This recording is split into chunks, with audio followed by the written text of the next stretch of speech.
વસ્તુ રાખી. અહીંયા એવું છે કે બાંબુની હાઈટ કરતા ઘાસની હાઈટ મોટી છે, તેમ છતાં એમાં વેરાયટી એવી નાખી છે કે જે સક્ષમ થાય.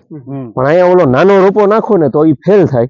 તમારે ફરજિયાત મોટો રોપો જે છે નાખવો પડે, તો મોટા રોપા પ્રમાણે એની સક્ષમતા રહીએ. નાનો નાખો ને ડીએસ, અને કા નાનો નાખો ને તમે જે છે આને હાર્વેસ્ટિંગ કરી લ્યો, નિંદામણ કરી લ્યો, એટલે કઈ વાંધો આવે નહીં. આ ખાલી બાઉન્ડ્રી કરેલી છે, એટલે આ બાઉન્ડ્રી નો એક પીરિયડ થયો. Wooden variety. હવે જમીન જોઈએ તો તમારે જમીનના પ્રકાર કેવા હતા, અહીંયા જમીનના પ્રકાર કેવા છે, શું છે નીચે ફર્ટાઇલ. આ 13 ફૂટ 13 by 5, આ લાઈન થી લાઈન 13, આમાં અઢી ફૂટ નાખ્યા છે. આ હાઈડેન્સ છે, નજીક વાવેતર કરેલું છે. ઓમ 13 ફૂટ. આ વેરાયટી કી છે? ઈ છે ગ્રીન વલ્ગરિયસ જીવી, ગ્રીન વલ્ગરિયસ વેરાયટી. આ કેટલો ટાઈમ થયો આનો? આ થયા છે 7 મહિના, 7 કે 8 મહિના. આ ગ્રીન વલ્ગરિયસ.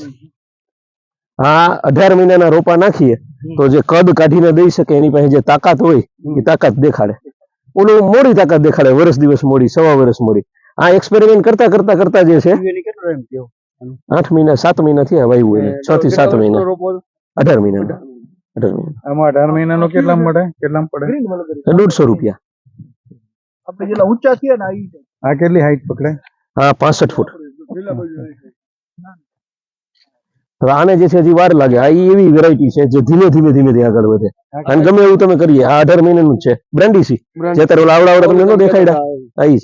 પણ આ મોટી વેરાયટી હતી, મોટી વેરાયટી નાખી, ગ્રો થતા એને વાર લાગે. હા ઈ જી એવી રીતે પાછળના ભાગમાં જે હાવણી બને ને આપડી, એ હાવણી વાળી પાછલી વેરાયટી છે. આમાં વેરાયટી કેટલી નાખી છે, ઘણી વેરાયટી મરી ગઈ. આગળના ભાગમાં તમે જોઈએ 4-5 વેરાયટી થઈ જ નથી કાંઈ. તો એ વેરાયટી સેન્સિટિવ છે અને છંછેડવાની જ નથી, મતલબ આપણે એને યુઝ ન કરી શકીએ. હા આ બ્રાન્ડીસી છે. હા તમે કીધું જૂન જુલાઈમાં. જી એ બ્રાન્ડીસી. બ્રાન્ડીસી આ કેટલું થાય? એ થાય 75 થી 80 ફૂટની હાઈટ પકડે. જાડી વાળું? હા જાડા વાળું કોમર્શિયલ બાંબુ જેને કહીએ ને એ. આ ગ્રીન નો આખો પ્લોટ કરી નાખ્યો, ગોલ્ડન નો પ્લોટ કરી નાખ્યો. હા આ આખું એક જ છે. તો જે વેરાયટી ઈલ્ડ આપી શકે છે, કેટલી ઈલ્ડ આપે છે, કેવી રીતે આપે છે, એના પ્રમાણે એના પ્લોટ અલગ બનાવેલા છે. આ કેટલા વીઘા છે? આ ટોટલ 8 વીઘા છે.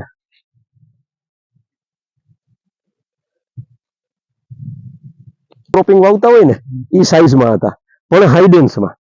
ત્યારે કાઢવા માટે તો જગ્યા જોઈએ. આમ તમે નજીક 2.5 ફૂટે વાવી શકો, 3 ફૂટે 5 ફૂટે વાવી શકો, પણ કાઢવા તો જગ્યા જોઈએ. એટલે વચ્ચે જગ્યા આમાં રાખી. હવે કોઈ વ્યક્તિ પાસે 1 એકર કે 2 એકરની જ લેન્ડ છે અને એને 3 વર્ષે એક સાથે જ કટિંગ કરવું છે, 4 વર્ષે એક સાથે જ કરવું છે, તો આ એનું ફાર્મ થયું, મોડેલ ફાર્મ. આ 9 by 6 વાવેતર કરેલું છે. 9 by 6. અહીંથી આ ગાળો જે રહ્યો આ 9 ફૂટનો રાખ્યો, અને આ બધું એક સાથે. આ કઈ વેરાયટી? આ ગ્રીન વલ્ગરિયસ. એવું આગળ હતી જમીન પાણી થાય તો અમારે આ હોય ને આ તમે વાવી શકો. ઓલું પાછલું રહ્યું એ પણ તમે વાવી શકો. ઈટી ઓલિવરી તમારી જમીન છે? અમારે સસરાની. તમારું ને મારી બેનનું તો નામ છે હાથબારમાં. હા જો કોઈ પણ કામ લાંબા વખતનું કરવું હોય ને, વિધાઉટ એગ્રીમેન્ટ કરવાનું નહીં. કારણ કે મન દુઃખ ન થવું જોઈએ. એમાં તમે વળી ઘર ઘરાવ હોય તો એમાં જે છે અમુકના સંબંધ તમારો અલગ હોય. આ જોયા પછી તમે તમારા ખેતરમાં કરવું હોય તમે સાહસ કરી આ કરાય તો જ ખબર પડે. ભલે વેરાયટી નાની છે, હજી 7-8 મહિના થયા છે, પણ આ પોતે વેરાયટી એવી છે કે જે આમાં સક્ષમ છે, કરીએ તેમ છે.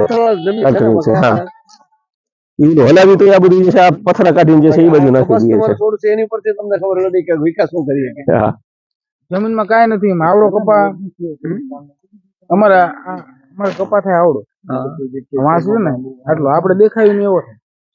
આ એકચ્યુઅલીમાં પ્રેક્ટિકલ કરીને જાણવા મળે ને, પ્રેક્ટિકલ કરો ને તો જ તમને સમજાય શું કેમ છે, કેવી રીતે છે, શું કરવું જોઈએ. આનું ઉત્પાદનમાં આ દાંડી એક જ થાય કે ભરથી નીકળે? અરે ચાલુ ઓલું આપણે જોયું નહીં 30 ફૂટ 25 ફૂટની હાઈટ વાળું, એવું 7-8 8-8 9-9 પોલ નીકળ્યા જ કરે ને થયા જ કરે. આ શરૂઆતમાં છે ને એ પોલ હુકાઈ જાય. હા ઓલા જે છે એ આગળ વધતા જાય. હા આ બાઉન્ડ્રી કરી નાખી. હવે ઝાટકો મૂક્યો અને આ બાઉન્ડ્રી કરી. ઝાટકો ખાલી એ વર્ષ 2 વર્ષ પૂરતું જ્યાં સુધી આ મારું કમ્પ્લીટ ન કરી દે ને ત્યાં સુધીનું છે. ભાઈ આ મારા માટે કામનું છે તો આને બચાવવા માટે આ જરૂરી છે. આ કઈ રીતે નાખ્યું? આ ડીએસ ડીએસ બધે થાય. ડીએસ માં મારે થાય ને તો બધાને થાય એટલે પારામાં ડીએસ સારી એમ ને બાઉન્ડ્રી માટે.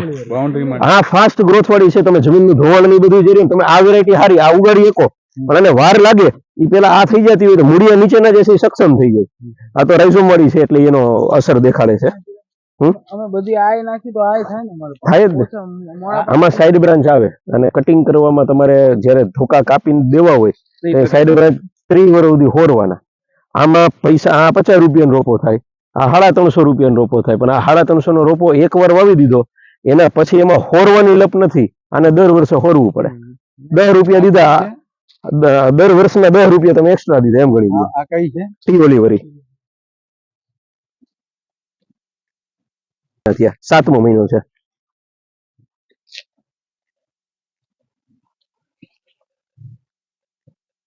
અચ્છા પાણી પાયું છે. આ કઈ છે